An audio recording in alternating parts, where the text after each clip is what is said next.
मौतें कछु न बसा।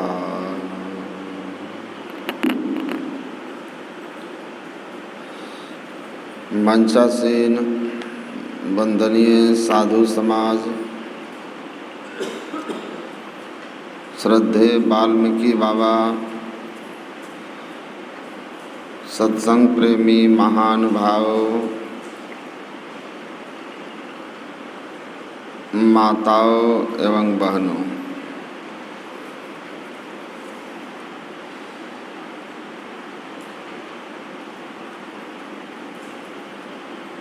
एक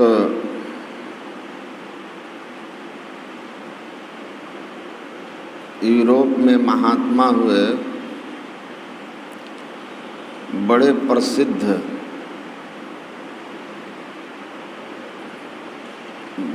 विद्वान लोग उनको यूरोप का बुद्ध कहते हैं। यूरोप का पश्चिम का बुद्ध। पश्चिम का बुद्ध कहने के भाव यह है कि जैसे हमारे यहाँ पूरब में भगवान बुद्ध थे, पहले राजकुमार थे, बड़े सुख सुविधा में रहते थे। एक बार एक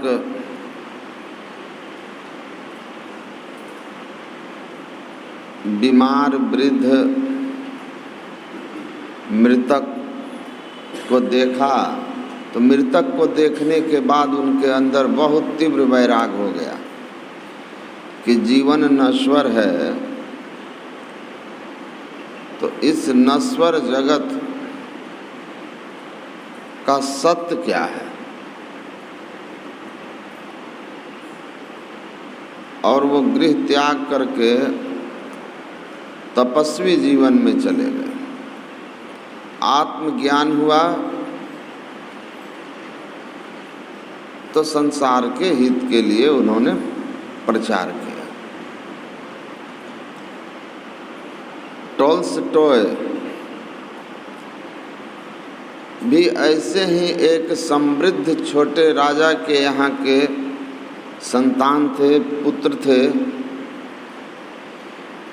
उनके बड़े भाई की मृत्यु हो गई युवा अवस्था में। टॉल्स्टॉय को बहुत बड़ा झटका लगा कि अरे, हम जीवन की बहुत सारी कल्पना करते हैं, बहुत कुछ भविष्य के लेकर के योजना हम बनाते हैं कि ऐसा करेंगे, ऐसा करेंगे, और यहाँ तो मृत्यु बीच में कब आ जाए पता नहीं, और सब व्यर्थ हो जाएगा। उनको भी भाई की मृत्यु से वैराग्य हो गया और टॉल्स्टॉय ने गृह त्याग दिया।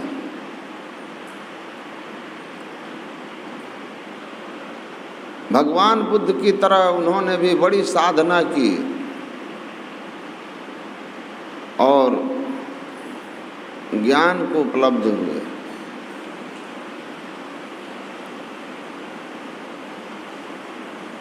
भगवान बुद्ध जैसे आए प्रचार करने के लिए,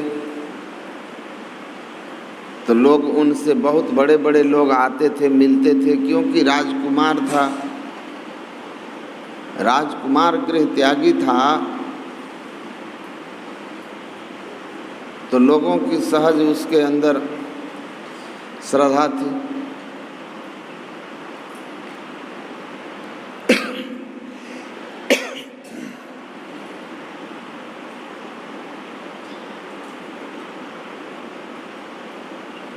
टॉल्स्टॉय जब आए,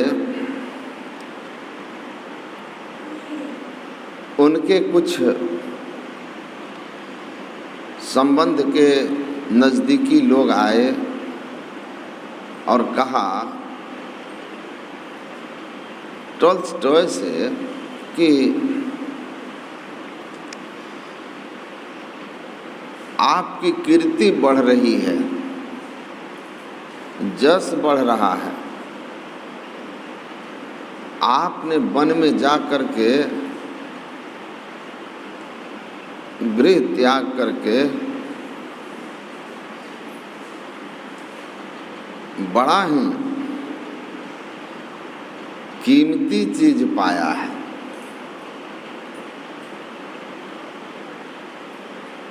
आपने गॉड को, परमात्मा को प्राप्त कर लिया।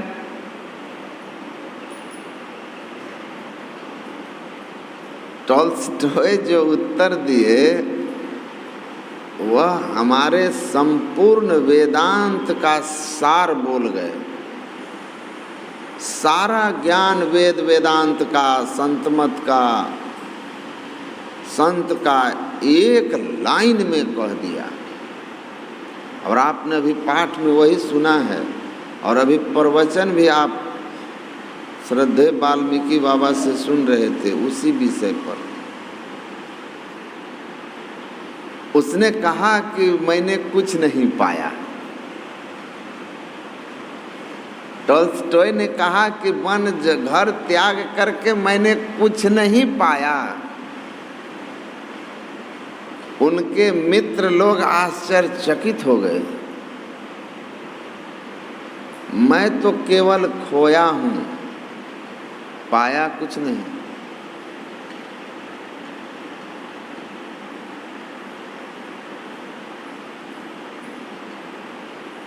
एक मित्र ने कहा, मैं तो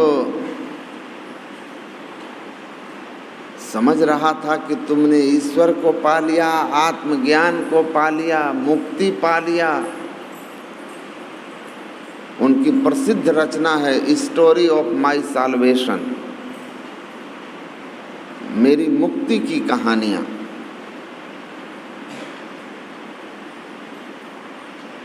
कि मैं तो बहुत,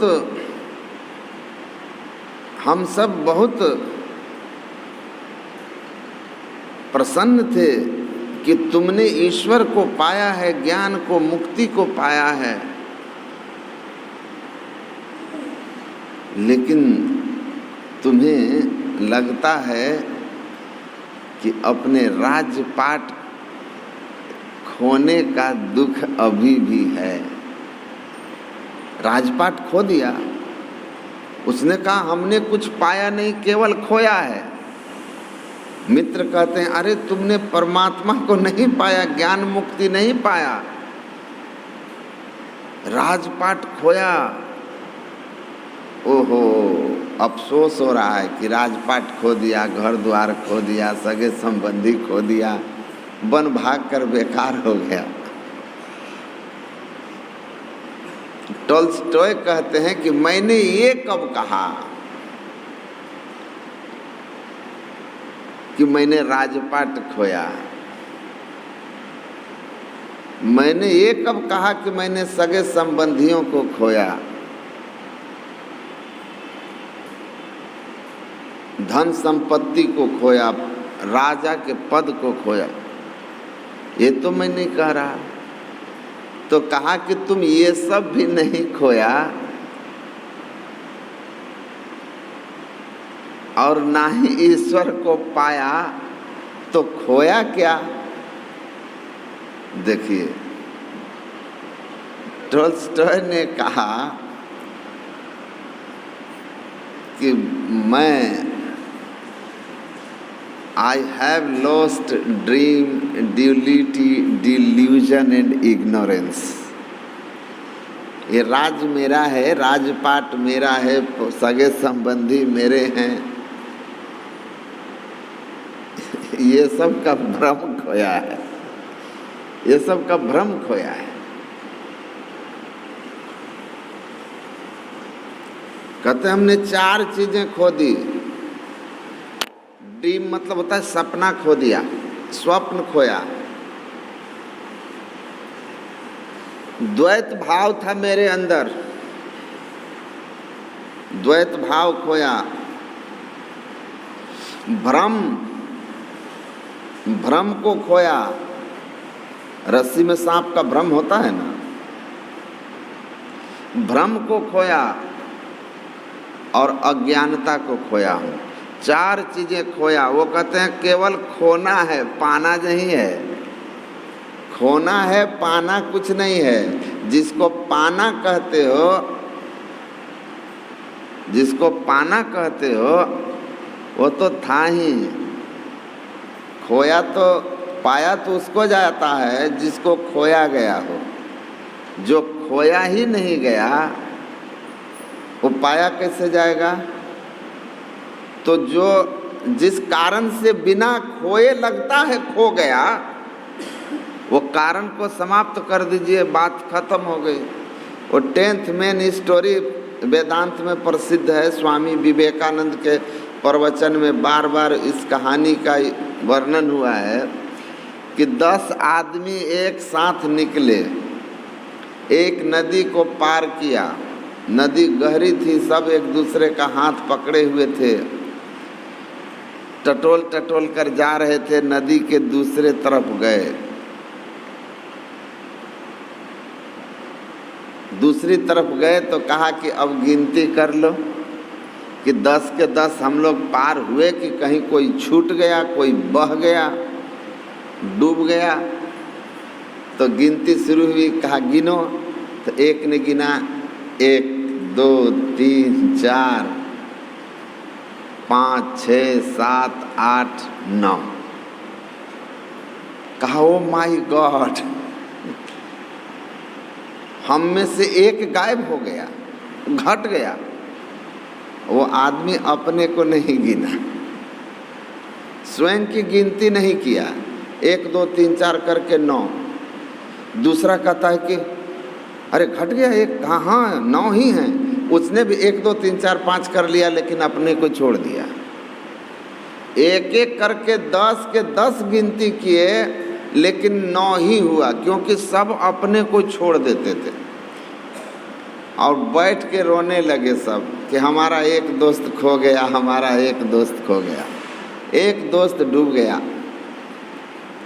एक महात्मा गुजर रहे थे। विवेकानंद जी कहते हैं कि एक पढ़ा लिखा आदमी गुजर रहा था, एक समझदार व्यक्ति गुजर रहा था। उसने कहा कि क्या हुआ, क्यों रो रहे हो?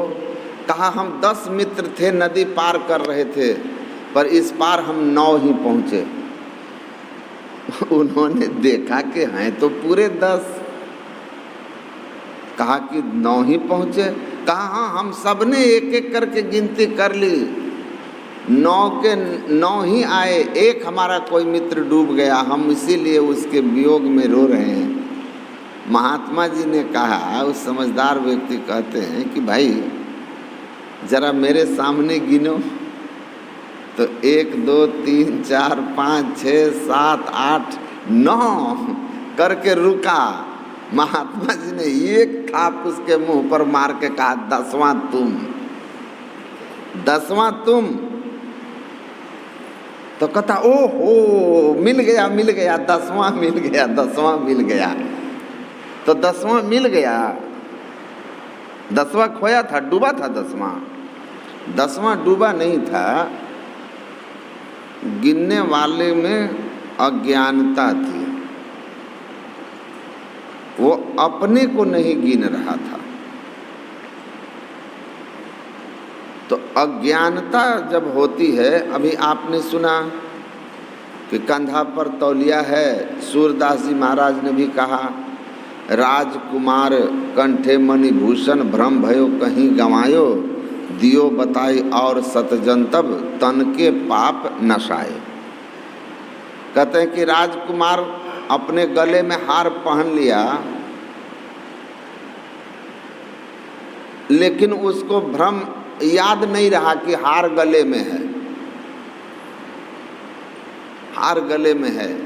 मैं खुद एक दिन जल्दी जल्दी में रविवार के सत्संग में कुप्पा घाट जा रहा था, गमछा हाथ में लेके जाता हूँ। उस दिन क्या हुआ, चश्मा खोजने में गमछा कंधा पर रख लिया और फटाक से नीचे उतर के जाने लगा।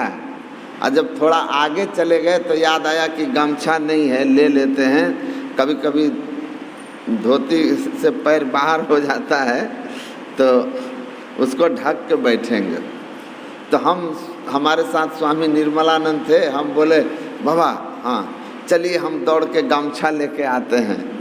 तो हमको बोलते हैं गमछा तो है कंधा पर आपका, गमछा तो है आपके कंधे पर। तो हम बोले अच्छा कंधा पर, वो रख लिए थे, याद नहीं है, देख लीजिए। तो कंधे पर था ना, लेकिन हम को क्या दिमाग था कि रूम में रह गया, कहीं और रह गया है, हम जाके लेकर आते हैं। सूरदास कहते हैं राजकुमार गले में हार पहन लिया, भूल गया। उसको लगता है कि हार हम कहीं छोड़ दिए, परेशान हो रहा है। लेकिन तभी कोई ज्ञानी व्यक्ति देखते हैं कि क्या बात है, क्यों परेशान हो, तो देखिए ना हार बड़ा कीमती था, कहाँ हम छोड़ दिए। तो कहता है भाई आपका हार आपके कंठ में है, गले में पहने हुए हैं आप। तब देखता है को हो तो है। तो जो उसका दुख था वो समाप्त हो गया।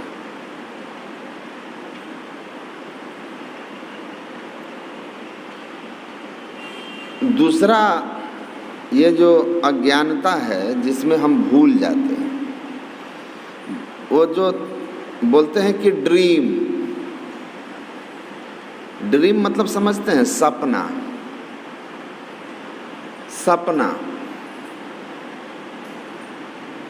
अभी आप सपने की बात सुन रहे थे ना कि राजा सपना देख रहा था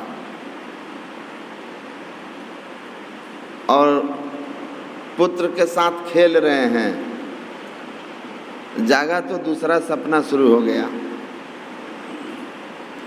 तो सपना में हम देखते हैं ना बहुत कुछ, और जब स्वप्न देखते हैं तो स्वप्न देखते समय हमको महसूस नहीं होता है कि हम स्वप्न देख रहे हैं, काल्पनिक मिथ्या मनोकल्पित चीज देख रहे हैं, यथार्थ नहीं है। स्वप्न अगर सुखद है तो खूब खुश होते हैं, और स्वप्न में अगर कुछ दुखद बात है तो दुखी भी होते हैं। हम अपने एक मित्र को स्वप्न में रोते हुए देखे तो मुझे लगा कि कुछ गंभीर दुख की बात है जो इसके मन में, और इसलिए ये रो रहा है, स्मरण करके रो रहा है। मैं उसको जब हिलाया तो हिला ही नहीं, मतलब हाँ हूँ कुछ नहीं, जोर से हिलाया तो जगा। मैंने कहा क्या हुआ, तुम रो क्यों रहे थे? कहा कि रो क्यों रहे थे? तब वो आँख ऐसे देखा तो पता रही सही में आंसू बह गए थे, सच में आंसू। तो रो क्यों रहे थे? कहा भाई सपना देख रहे थे कि मम्मी मर गई है। उसकी माँ बीमार थी, वो सपना देख रहा था कि मम्मी मर गई। कहा मम्मी मर गई सपना देख रहे थे, सब लोग रो रहे थे, मैं भी माँ के पास बैठ के रो रहा था। तो मरने का स्वप्न देखा था तो दुखी था, प्रभाव दिख रहा था। तो स्वप्न में अच्छा स्वप्न देखोगे तो सुख होगा, बुरा स्वप्न देख रहे हैं दुख होगा। लेकिन सपने हो ही भिखारी नृप रंक नाक पति होई, जागे हानि न लाभ कछु तिमी प्रपंच जिए जोई। तो स्वप्न में गोस्वामी जी कहते हैं कि स्वप्न कोई भिखारी देखे कि हम राजा हो गए हैं, या राजा देखे सपना में कि हम भिखारी हो गए हैं, और दोनों की नींद खुली तो हानि और लाभ, किसी को कुछ हुआ, भिखारी को लाभ है कुछ नहीं है, कुछ नहीं लाभ है, भिखारी भिखारी है। और राजा को कोई क्षति नहीं है, राजा राजा है। तो स्वप्न आप देख रहे हैं कन्फ्यूशियस की एक कहानी पढ़ी, बड़ी रोचक। कन्फ्यूशियस उदास बैठे हुए थे, उनके एक मित्र आया और पूछा तुम उदास क्यों हो? कहा कि मैं सपना देख रहा था। कहा क्या? कि मैं तितली हूँ। सपना में अपने को तितली के रूप में देखता था। मैं बचपन में सपना में अपने को पक्षी के रूप में 2-3 बार देखा था कि उड़ रहा हूँ। वो स्वप्न देखा कि हम तितली बन गए हैं, हम तितली हैं और एक फुलवारी में एक फूल से दूसरे, दूसरे से तीसरे फूल पर उड़ते हैं, बैठते हैं, पराग का स्वाद ले रहे हैं। कहा हम स्वप्न देख रहे थे। तो कहा कि तो तुम स्वप्न में तितली था, तो इसमें कौन सी ऐसी बात है कि इतने गंभीर हो? कहा कि एकदम से हम कन्फ्यूजन में पड़ गए हैं। कहा क्या कन्फ्यूजन है? कह रहा है कि हमको ये लग रहा है कि मैं कन्फ्यूशियस हूँ और सपना देख रहा था कि तितली बन गया हूँ, कि कोई तितली हूँ मैं और सपना देख रहा हूँ कि कन्फ्यूशियस हूँ। क्योंकि ये भी हो सकता है कि जैसे अभी मुझे सब कुछ सत्य लग रहा है, तुम मेरे मित्र हो, मेरा यह शरीर है, ये घर मकान है, वैसे मैं तितली हूँ, ये बाग बगीचा है, ये सब हमको सत्य लग रहा था। तो भ्रम ये हो रहा है कहीं कोई तितली तो नहीं सपना देख रही है कि कन्फ्यूशियस हूँ मैं। तो दोनों में सही कौन है? कौन सपना सही है? तो वही राजा जनक वाली बात है कि ये सत्य की वो सत्य, कन्फ्यूजन है, सपना है। तो टोल्स्टॉय कहते हैं कि सपना हमने खो दिया, खो दिया स्वप्न। स्वप्न में जो सब कुछ देख रहा था स्वप्न में खो दिया। ये संसार भी एक स्वप्न है। सपने माही नारी को भ्रम भयो, बालक कहीं हेरायो, जागी लखियो ज्यों का त्यों है, ना कहीं गयो ना आयो। देखिए सूरदास जी कहते हैं स्वप्न में नारी देख रही है, बच्चा हमारा कहीं खो गया, खूब रोती चिल्लाती है, यहाँ वहाँ भागती है, ढूंढती है, हैरान परेशान है, जागती है। तो क्या कहेगी वो जागने के बाद? कि भगवान तुम्हारा लाख लाख शुक्र है, हमारा बेटा मिल गया। ऐसा कुछ कहेगी?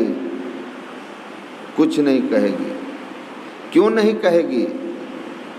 क्योंकि उसको पता चल जाएगा कि ये मेरा भ्रम था, ये स्वप्न मात्र था, ये स्वप्न था झूठा मिथ्या।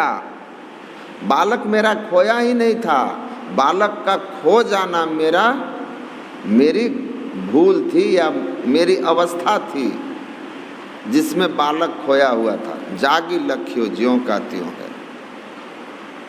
जागा तब देखा कि ज्यों का त्यों है। तो संत लोग कहते हैं यह संसार में देख रहे हो ना, मोह निशा सब सो अनिहारा, देखिए सपन अनेक प्रकारा। यह संसार भी मोह अज्ञानता की रात्रि में हम सब लोग सोए हुए हैं।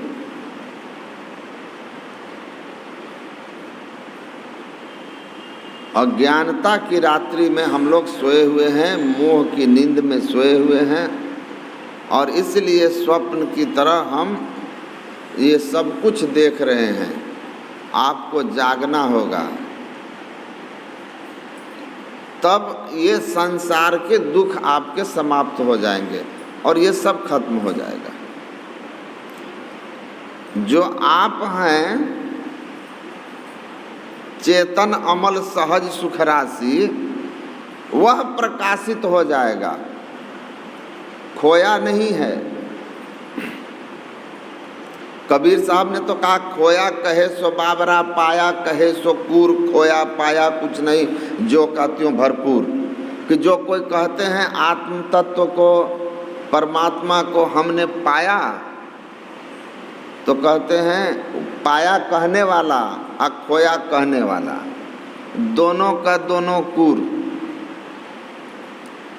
यहाँ पाया खोया कुछ नहीं, ज्यों का त्यों भरपूर। न परमात्मा पाए जाते हैं, न पाया इसलिए नहीं जाता कि परमात्मा खोया नहीं है। तो होता क्या है? तो कहते हैं हम द्वैत भाव खो दिया, ये जो भ्रम है उसको हमने खो दिया, स्वप्नों को खो दिया, ज्ञानता को खो दिया, ये सब दोष दुर्गुण खो दिया। तो जो था वो था, सपने में भ्रम मात्र था खोने का, जागने पर जो था सो था, खोया था ही नहीं। हम ही खो गए थे स्वप्न में, हम ही भ्रम में चले गए थे, हमारी अवस्था बदल गई थी। तो हम लोग जो हैं खुद में चेतन अमल सहज सुख राशि, हम लोग अपने आप में सुख स्वरूप हैं, ज्ञान स्वरूप हैं, आनंद स्वरूप हैं। लेकिन हुआ क्या है, हम स्वप्न में हैं, इसीलिए हम अपने स्वरूप को भूल गए हैं। क्यों ऐसा हुआ? हम जब चेतन अमल सहज सुख राशि, तो ऐसा हुआ क्यों? स्वप्न में हम गए कैसे? उल्टा कैसे हो गया? ज्ञान स्वरूप होकर अज्ञानी हैं, आनंद स्वरूप होकर के दुख में हैं।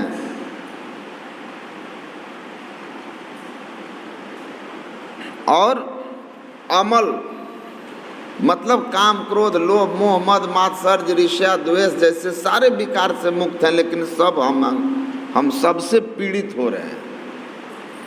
तो ऐसा हुआ क्यों? ये भ्रम आया कैसे? ये सब हुआ कैसे? हम स्वप्न में गए कैसे? तो उसी के लिए अभी आपने पाठ सुना कि हम जो सहज स्वरूपतः जो हैं, वह स्वरूप जो सुख आनंद कल्याण का है, मुक्त स्वरूप है हमारा, वह आत्मा का आत्मा क्षेत्रज्ञ इति युक्तः संयुक्तः प्राकृतैर्गुणे तरेव तु विनिर्मुक्तः परमात्मेति उदाहृतः। हम दुख में, अज्ञानता में, भ्रम में, द्वैत में कैसे आए? तो हमारे ऊपर प्रकृति का आवरण हो गया। मायाबद्ध जीव आवागमन के चक्र में पड़ा रहता है। इस प्रकार रहना जीव के सब दुखों का कारण है। तो हम प्रकृतिबद्ध हो गए, मायाबद्ध हो गए। अब मायाबद्ध होने के कारण मतलब ईश्वर के हम अंश हैं, चेतन अमल सहज सुख राशि। कैसा अंश? तो गुरु महाराज कहते हैं ऐसा अंश नहीं कि इसको काट के अलग कर दिया, अभिन्न अंश, जीवात्मा परमात्मा का अभिन्न अंश है। लेकिन जिस भाग पर, जिस अंश पर जड़ चेतन का आवरण हो गया, वह अंश जड़ावरण के कारण अपने को भूल गया, अपने को भूल गया। अब भूल गया, इसी बात को जगत गुरु शंकराचार्य जी महाराज कहते हैं, आत्मा तो सततम प्राप्त। आत्मा तो सतत प्राप्त है, क्योंकि वही तो मैं हूँ। जो मैं हूँ उससे हम कैसे अलग हो सकते हैं? जो मैं हूँ उससे अलग नहीं हो सकता मैं। तो मैं आत्मा हूँ, तो मैं ही हूँ, तो फिर इससे अलग कैसे हुआ जा सकता है? हम अपना कपड़ा खोल के अलग कर देंगे, लेकिन हम अपने शरीर से कैसे अलग होंगे? हम यहाँ हैं तो हमारा शरीर यहाँ है। अगर इस शरीर को मैं कहिए तो मैं जहाँ हूँ वहाँ शरीर है। तो आत्मा हूँ मैं, कहीं भी जाऊँगा तो मैं ही जाऊँगा। स्वप्न में भी मैं ही जाऊंगा, सुषुप्ति में भी रहूंगा मैं, जागृत में भी हूं, मैं सदैव हूं। लेकिन जो सततम प्राप्त है वह हमको अनुभव में नहीं है। अप्राप्तवत, वह अप्राप्त जैसा है अविद्या, वह अविद्या के कारण अप्राप्त जैसा हो गया। हम खुद से ही अलग हैं, खुद के ही ज्ञान में नहीं है।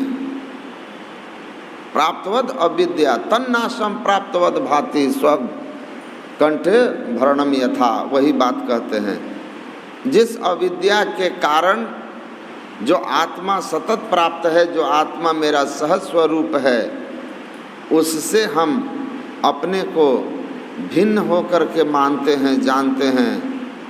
अब परिणाम वह अविद्या है जिसको प्रकृति कहते हैं, जिसको माया कहते हैं। और वो प्रकृति दो तरह की है, जो परमात्मा की मौज से परमात्मा के ऊपर ही परमात्मा के कुछ अंश में बना है। जैसे इस आकाश के कुछ हिस्से पर यह मंदिर बन गया, तो आकाश का कुछ भाग इस मंदिर के आवरण में आ गया है। लेकिन इस मंदिर के छत को, दीवार को हटा दीजिए तो ये जो खाली जगह था, जब यह मंदिर नहीं था, फिर ये उसी मध्याकाश के साथ एक मेक हो जाएगा, आकाश ही आकाश हो जाएगा। तो ये कारण है आवरण। तो प्रकृति का संग हुआ, किस किस का? गुरु महाराज कहते हैं परमात्मा आत्मा दोनों एक ही बात है, याद रखिएगा। वेदांत में, उपनिषद में आत्मा शब्द परमात्मा के लिए ही आया है। आत्मा परमात्मा कैसे बना? तो जहाँ आवरण बनता है, तो आवरण बनने के कारण आवरण वाले आत्मा को हम जीवात्मा कहते हैं, और आवरण से मुक्त जो भाग रह गया है उसको परमात्मा कहते हैं। ये जीवात्मा है तो परमात्मा है। अगर जीवात्मा ना हो तो आत्मा ही आत्मा है। ये घटाकाश है, इसको कहेंगे कि मठाकाश, मठ के अंदर का आकाश खाली जगह। तो बाहर वाले आकाश को क्या कहेंगे? मध्याकाश। अगर ये घर ना रहे तो यहाँ जो आकाश है यह आकाश ही आकाश होगा, केवल आकाश कहा जाएगा। तो किस कारण से बना? तो वही गुरु महाराज कहते हैं कि देखो, जीवता जो है यही स्थिति है। जीव की उत्पत्ति, जीवता एक दशा है, स्थिति है। कैसे? यही स्वप्न वाली, स्वप्न में जो है, भ्रम में जो है, भ्रम में परमात्मा का जो अंश माइक आवरण में आया, जड़ और चेतन प्रकृति का आवरण बन गया। उस आवरण में रहने के कारण अपने स्वरूप को भूल गया। अहम ब्रह्मास्मि, मैं ब्रह्म हूँ, ब्रह्म होते हुए भी मैं कौन हूँ? तो भगवान राम ने कहा, पुरुषस् कर्तृत्व भोक्तृत्व सुख दिखादि लक्षणस्य चित्त धर्मः क्लेश रूपत्वाद बंधनो भवति तन्निरोधनम जीवन मुक्ति ही। ये जो पुरुष है, जीवात्मा है, क्षेत्रज्ञ है, यह जीवता के भाव से भावित हो जाता है। आवरणबद्ध होने के कारण, शरीर संसार में बंधने के कारण, तो उसको लगता है हम सुखी हैं, हम दुखी हैं, हम जन्मते हैं, हम मरते हैं, हम करता हैं, हम भोगता हैं। यही जीवता है। इस भाव का नाश हो जाएगा तो मुक्ति हो जाएगी, आत्मस्वरूप की प्राप्ति हो जाएगी। तो करना क्या होगा? गुरु महाराज कहते हैं कि ये जो अनंत के जिस अंश पर, आकाश के जिस हिस्से में ही छोटा सा घर बना है, इसको गिराना होगा आपको, इससे बाहर निकलना होगा। छत को ख़त्म कीजिए, छत को क्या करेंगे, पार करेंगे, कैसे करेंगे? तो कहते हैं देखो जो चेतन है, चेतन प्रकृति, उसी में आना जाना होता है। सूरत जो है वो संसार में आई है। कैसे आई? तो मकड़ा को देखे हैं, मकड़ा अपने बनाए जाल से नीचे उतर जाता है और उसी के सहारे फिर ऊपर चला जाता है। तो आदि सूरत सतपुरुष ते आई, जीव स्वहं कहिए सोताई। वह जो सूरत संसार में उतरी है, जिसको हम लोग जीव रूप में जानते हैं, ज्ञानमय पदार्थ है इस शरीर में, जिसके रहने से शरीर जिंदा है, हाथ पैर सब चलता है, और निकल गया तो समाप्त हो गया, मुर्दा हो गया। लेकिन मुक्ति नहीं होती है, आपने सुना, क्योंकि ऊपर जाड़ा में बहुत सारा वस्त्र आप पहन लेते हैं। एक स्वेटर उतार दीजिएगा तो आपको अपना देह दिखाई नहीं देगा, उसके नीचे आप कुर्ता पहने होंगे, उसके नीचे आप इनर पहने होंगे, तो देह अभी कई आवरण में है। तो साधारण मृत्यु में एक ऊपर का शरीर छूट गया, लेकिन सूक्ष्म कारण महाकारण ये तीन जड़ शरीर चेतन के साथ रहते हैं, जिसके कारण चेतन को स्वयं का ही ज्ञान मय पदार्थ रह करके उसको शरीर अपना ज्ञान नहीं होता, ना ही उसको परमात्मा का ज्ञान होता है। तो वो जो आना जाना है उस सूरत में, वो कैसा है? धार रूप में। कैसे? संसार में जैसे मकड़ा उतरा तार से, वैसे ही संत वाणी सटीक में गुरु महाराज लिखते हैं कि जब परमात्मा में मौज हुई सृष्टि निर्माण के लिए, तो वह जीव सूरत उस मौज में जो आदि कंप हुआ, जो शब्द हुआ, उसी के सहारे चेतन से महाकारण कारण सूक्ष्म स्थूल इस तरह संसार में आकर के एक शरीर का रचना किया। तो जो व्यष्टि है वो एक शरीर में है, समष्टि है वो पूरे संसार की रचना किया हुआ है। तो वह जो चेतन तत्व है जब इस शरीर से निकलता है तो एक स्थूल शरीर का नाश हो जाता है, और जब वही चेतन समष्टि रूप में निकलता है तो स्थूल संसार का नाश हो जाता है। हम कहते हैं प्रलय हो गया। एक शरीर से निकला तो एक शरीर नष्ट हो गया, 5 तत्व का था 5 तत्व में मिल गया। अब पूरे संसार से निकल जाए तो पूरा संसार का प्रलय होगा।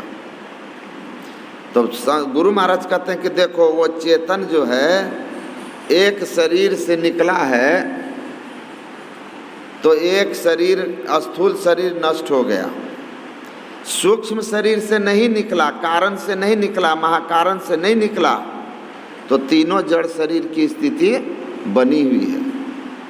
तो साधना करके जैसे मरने के समय इस शरीर से निकलते हैं, जीवन काल में साधना करके स्थूल शरीर से, सूक्ष्म शरीर से, कारण शरीर से, महाकारण शरीर से निकलिए।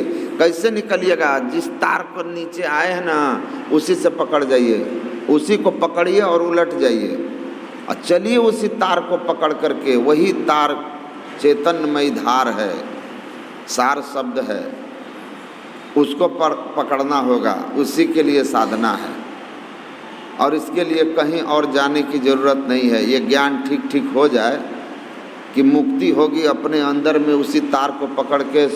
तुलसी साहब कहे ना, तिल पर माना लगा कपाटा, मकर तार जहाँ जीव को बाटा, इतना भेद जाने जो कोई तुलसीदास साधे सोई।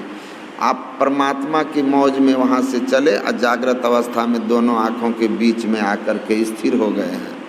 यहीं से फिर उलट जाइए और पकड़िए उस तार को, उस धार को, वही आपको फिर वहाँ पहुँचा देगा। उसका एक छोर परमात्मा से लगा हुआ है और दूसरा छोर जीवात्मा से लगा हुआ है, और दोनों के बीच में जो दूरी है उसी को कहते हैं आवरण। वो आवरण अंधकार प्रकाश और शब्द के रूप में है, या आप स्थूल सूक्ष्म कारण महाकारण और चेतन कहिए। निशब्दम में परमम पदम यहाँ है। ये आवरण को उतारने के लिए आपको फिर उसी मकड़े के तार को पकड़ना होगा, शब्द रूप को पकड़ना होगा, शब्द धार को पकड़ना होगा। तो क्या करें शब्द धार को पकड़ने के लिए? तो इसी के लिए कहा कि साधना कीजिए, उलटिए। उस बाट को पकड़ना है तो उस बाट को जानने वाला घाट और बाट के भेद का मरहमी उसी के नाव पर पाँव दीजिए।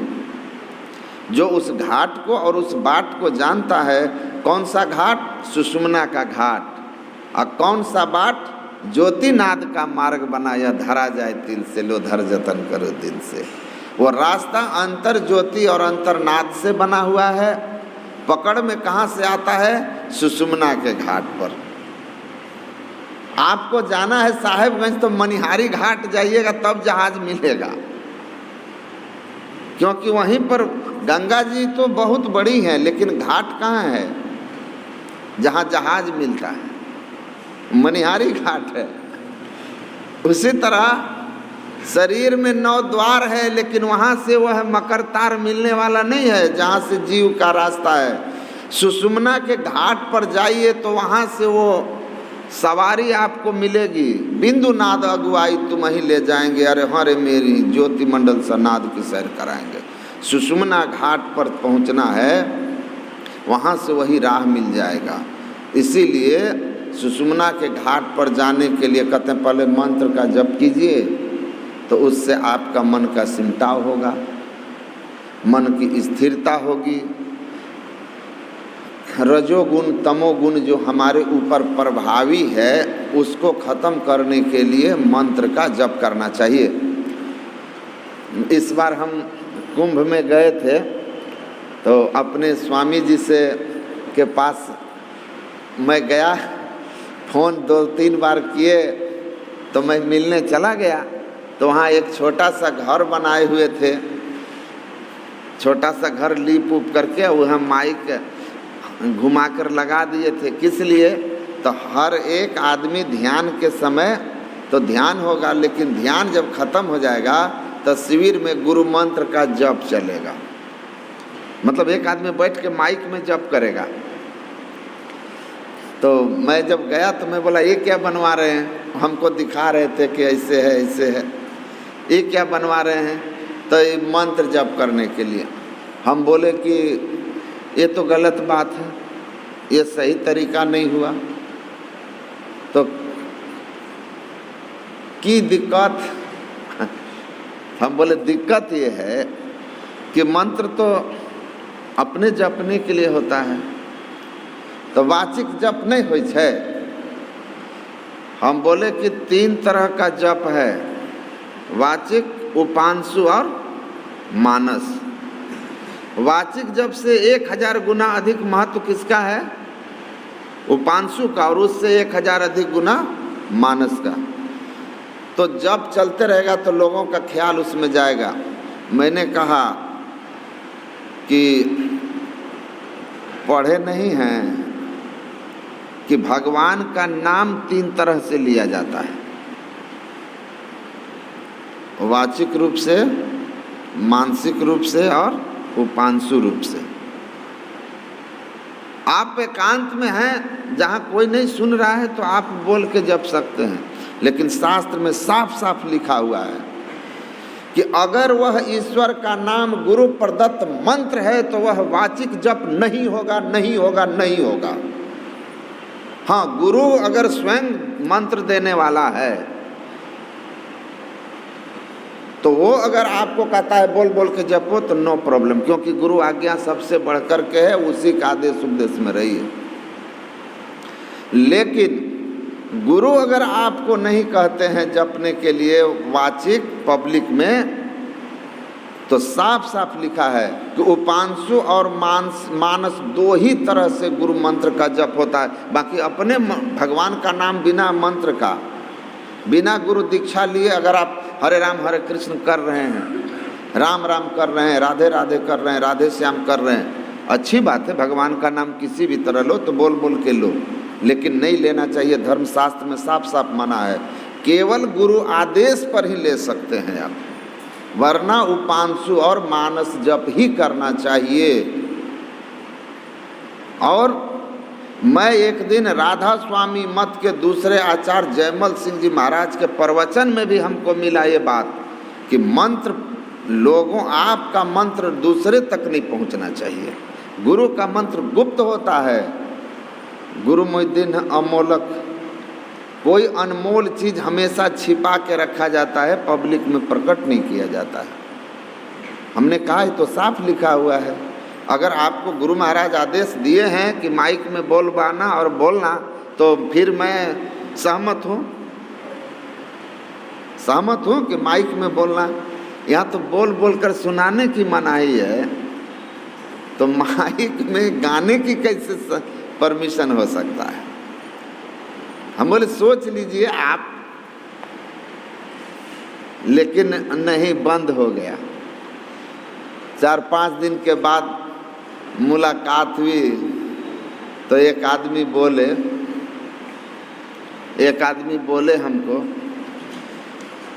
हम बोले कि माइक चलता है कि नहीं? बोला कि नहीं चलता है। बोल रहे थे कि बोल रहे हैं तो कुछ सोच के ही, समझ के ही बोले होंगे।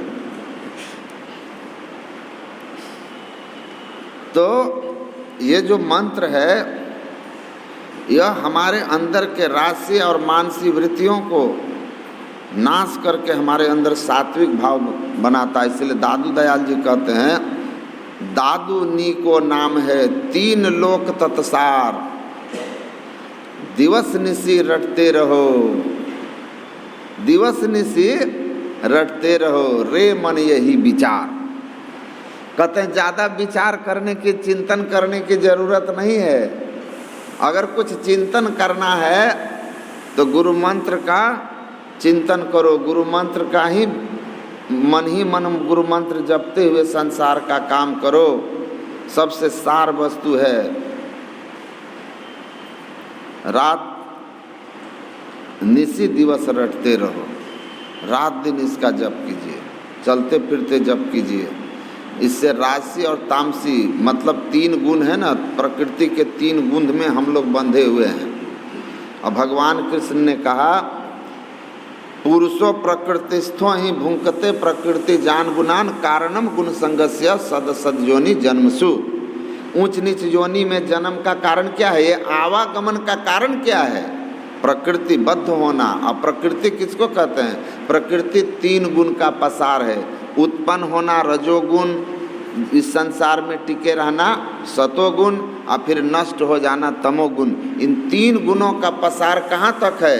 साम्यावस्था धारणी मूल प्रकृति जो जड़ात्मक मंडल है वहाँ तक है। जब का एक भी आवरण रह जाएगा, 17 तम में से एक भी अगर गुण आपके ऊपर आवरण में है तो आपका आवागमन रहेगा। लेकिन तामसी वृत्ति वाले कहाँ जाते हैं? अधोगच्छन्ति तामसाः। जिसके अंदर तामसी प्रवृत्ति बढ़ी हुई है वो एकदम से कीट पतंग की योनि में चला जाता है।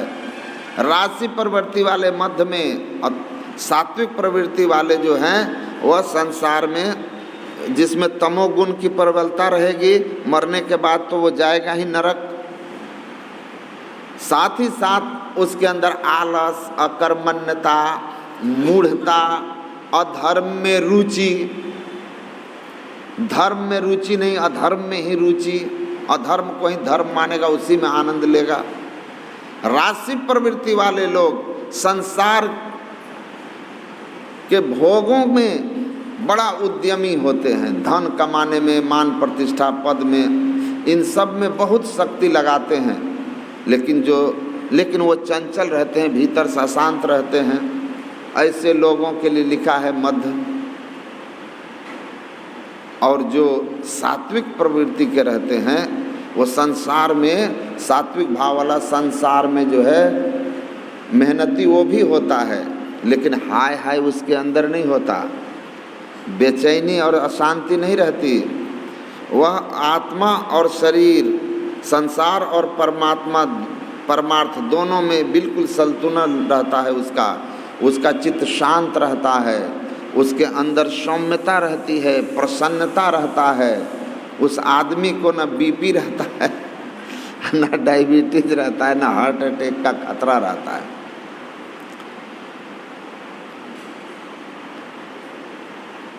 तो पहली बात है कि सात्विक भाव में रहेंगे तो मन की चंचलता नहीं रहेगी। तो आप सात्विक भाव वाला ही दुआ दुवी तजे जो दुविधा रजगुण तमगुण त्यागे, सदगुरु मार्ग उलट निरेखे तब सोवत उठी जागे।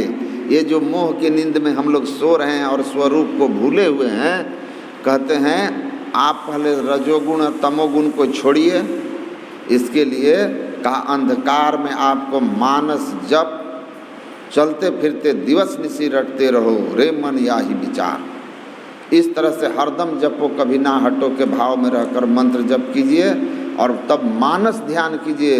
मानस जप और मानस ध्यान से हमारे अंदर के राजसी और तामसी वृत्तियों का या तामसी राजसी जो गुण हैं उनका दमन हो जाता है और सात्विक भाव में हम रहते हैं। चित्त शांत है, दीपक टेमवत शांत चित्त जिसका होगा वही अपने युगल दृष्टि की धारों को अपने लक्ष्य पर टिका सकने में सफल हो जाएगा, जोड़ने में सफल होगा। अंधकार से प्रकाश की ओर उसका ऊर्ध्वगमन हो जाएगा, स्थूल शरीर से मुक्त होकर के सूक्ष्म शरीर में चला जाएगा। जीते जी ये शरीर मुर्दावत हो जाएगा। जैसे मरने पर शरीर मुर्दा, वैसे ऊपर उठे स्थूल शरीर मुर्दावत हो गया। साधन में पग जायत ही गंभीर हो, यातन की सुधि ना रहे धीरवर वीर सो। सांझ भोर दिन रैन कछु जाने नहीं, अरे हाँ रे में ही बाहर जड़वत रहे माही चेतन से। अपने ऊपर चला गया, ब्रह्मांड में चला गया। तजो पिंड चढ़ जाओ ब्रह्मांड ही वीर हो, पेलो सुषमन दृष्टि शिस्त जो तीर हो। जैसे ब्रह्मांड में गए तो अब बाट का जो है मिल गया, ज्योति बिंदु नाद अगुवाई तुम ही ले जाएंगे। अब आपको सवारी मिल गई। अभी तक आप पैदल थे, अंधकार में पैदल थे, लड़ रहे थे। अब आपको सर अंतराकाश में सवारी मिल गई। बैठे ने रास्ता काटा, चलते ने बाट न पाई। वह सवारी आपको मिल गया, उस पर सवार हो जाइए और वहाँ से एक एक शरीर को पार कर जाइएगा। वही मकर तार जैसे दृष्टि की युगल धारे मिली, संपूर्ण शरीर से चेतन धार का सिमटाव हुआ। बहिर्मुख से अंतर्मुख हुए, अंधकार से प्रकाश की ओर चले गए, संसार से आत्मा की ओर गति हो गई। कहते हैं ऐसा होना उस वहीं पर बिंदु में नाद का मेला उलटी के खेल वह खेला। वो मकरे का तार एक बिंदुता के साथ ही गुरु की युक्ति से पकड़ में आ जाता है। जिसके सहारे नीचे आए थे उसको पकड़िए, पकड़ते पकड़ते उसी को आगे बढ़ना है।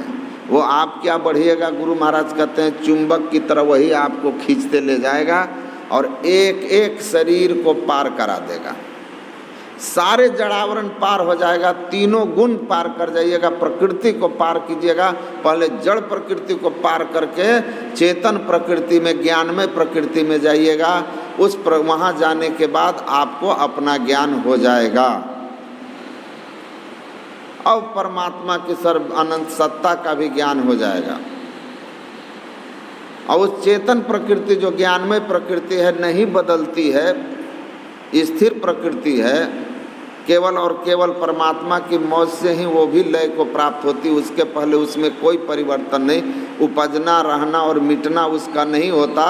जब से उपजी है तब से एक रस बनी हुई है, जब मौज होगी तो लय होगी। उस प्रकृति को भी पार करके परमात्मा निःशब्दम परमम पदम में चले जाते हैं। सुंदरदास कहते हैं जिसको इस तरह का ज्ञान है ना, समझ है, इस साधन में है, वह उसको कोई डर नहीं। ऐसे ज्ञानी लोगों को काशी में मरने की आवश्यकता नहीं है। कबीर दास जीवन भर काशी में रहे, कहा काशी मरेगा मुक्ति होगी, मगहर मरोगे गधा बनोगे।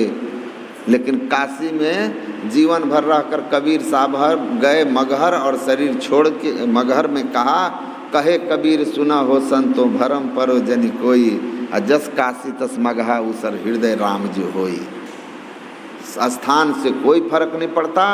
सुंदरदास जी इसीलिए कहे कि भावे देह छूटी जाहु काशी माही गंगा तट, भावे देह छूटी जाहु क्षेत्र मगहर में। मगहर में मरो कि काशी में मरो, भावे देह छूटी जाहु विप्र के सदन मध्य, भावे देह छूटी जाहु स्वपच के घर में।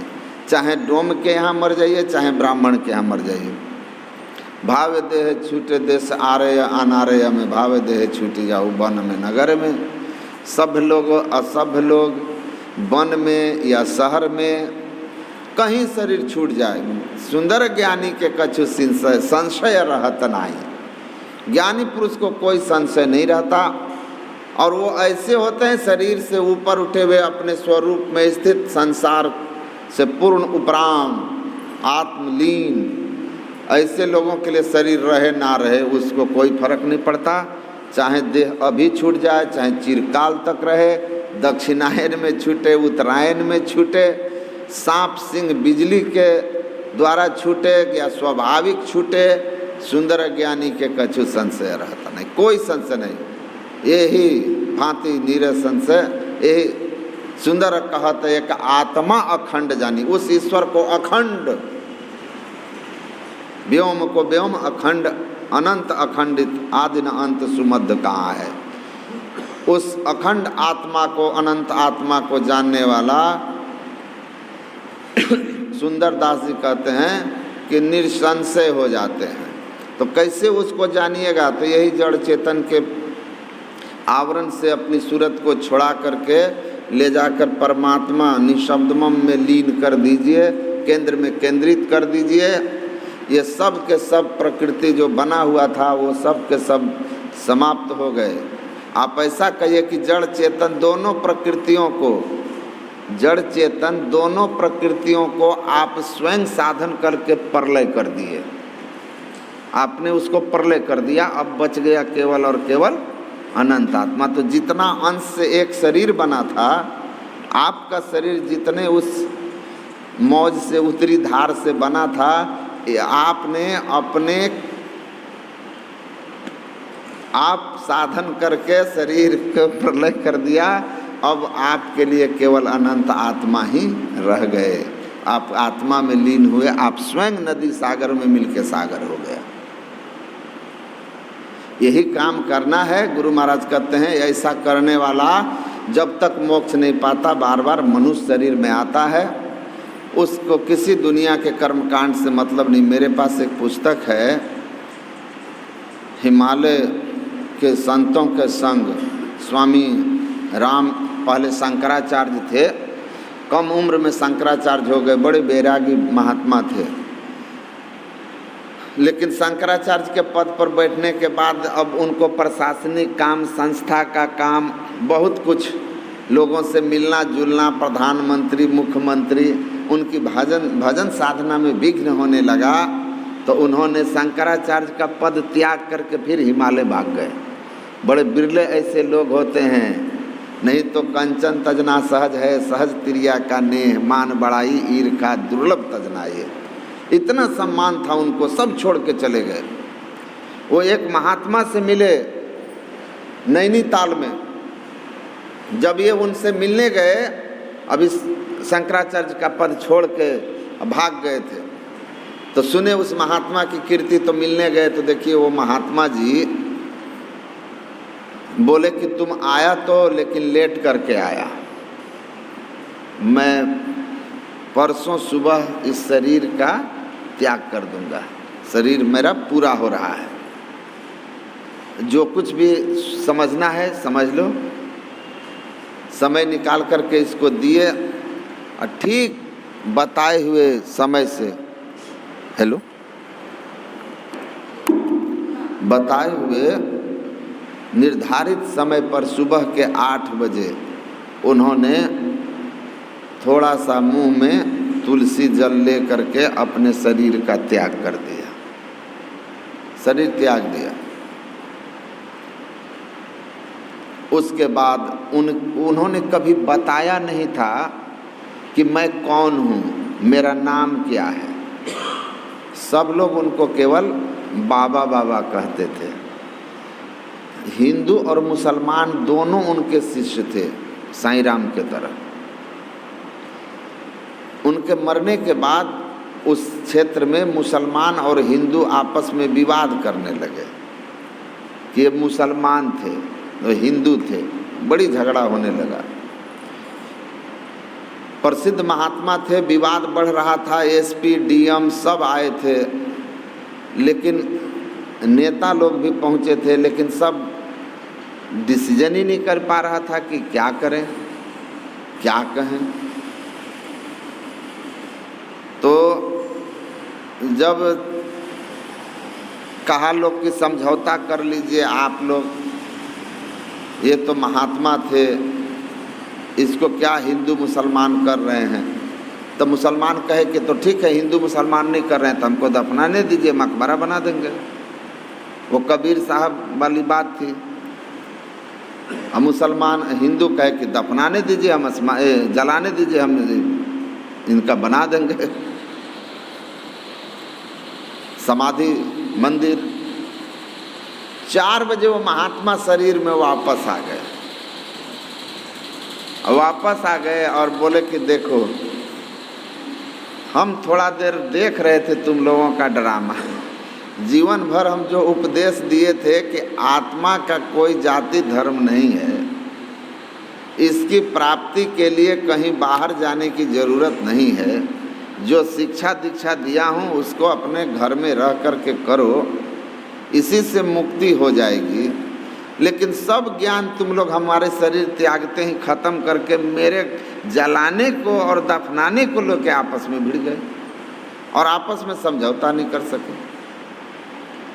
मैं सिर्फ और सिर्फ शुद्ध बुद्ध आत्मा हूँ और कुछ नहीं हूँ।